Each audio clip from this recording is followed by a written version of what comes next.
So when we make changes to the database, it's a reload right now because we're just simply asking the database. When we're doing that get, it's just fetching stuff from the database.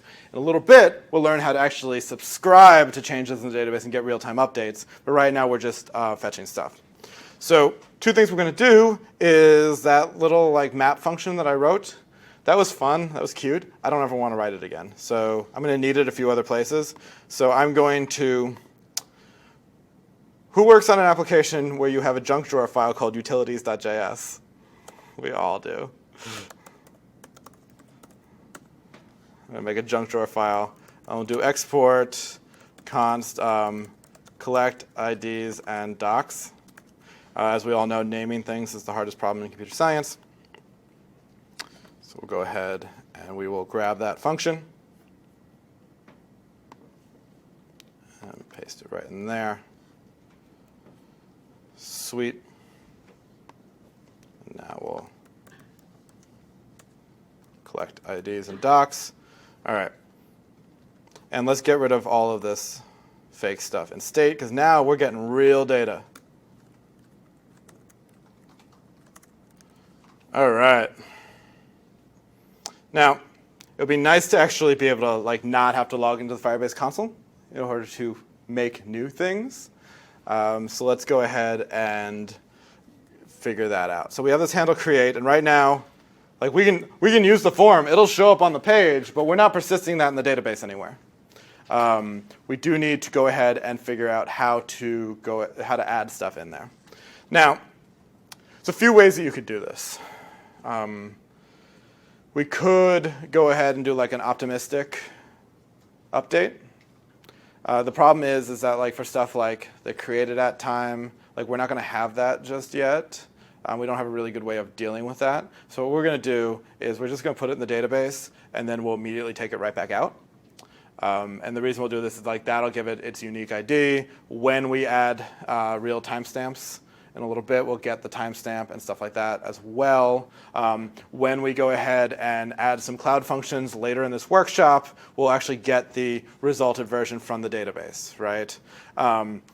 We could spend a little bit of time in doing the optimistic updates, but that is more of a not Firebase thing, so I'm going to kind of hand wave over that a little bit. So we'll go ahead and we have the post. We don't actually need this anymore, but we'll keep it for a second. So we'll do we need to make this an asynchronous function, so we'll put an async beforehand. We'll do this docref here, and that'll wait.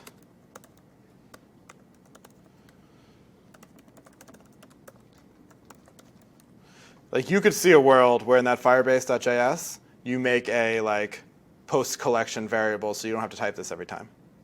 Right? That would be a legitimate thing to do, or an add post function that you could just use everywhere in your application.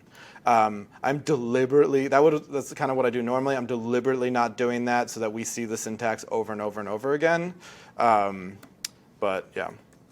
So we'll use the add method, and we'll add this post. Now, I happen to know that add will return a reference to the place in the you can kind of see it. It returns a promise that resolves to a document reference. So it's going to put it in the database, and it's going to then return to me, OK, I generated an ID. Here is the place in the database where I put your new document. And that is why I call this variable over here docref, right? Or document ref, or document reference if you want to be really, if your font was smaller, you might type something really long like that. My font is large, so I'm not doing that at this point. So we have the document reference, and then what we'll do is we'll go ahead and we'll just get that document right back out.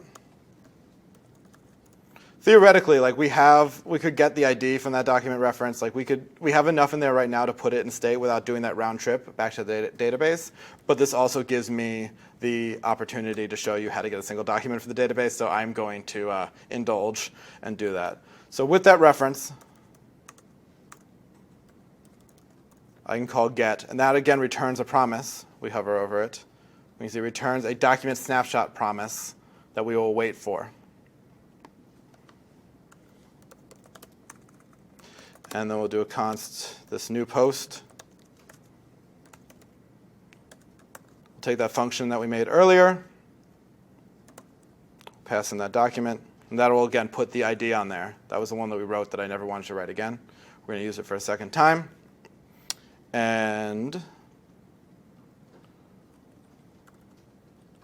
then we can just pop it onto the beginning of the post.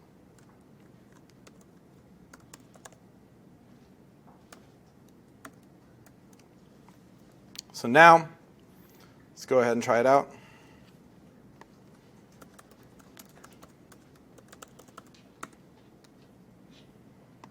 There it is on the top.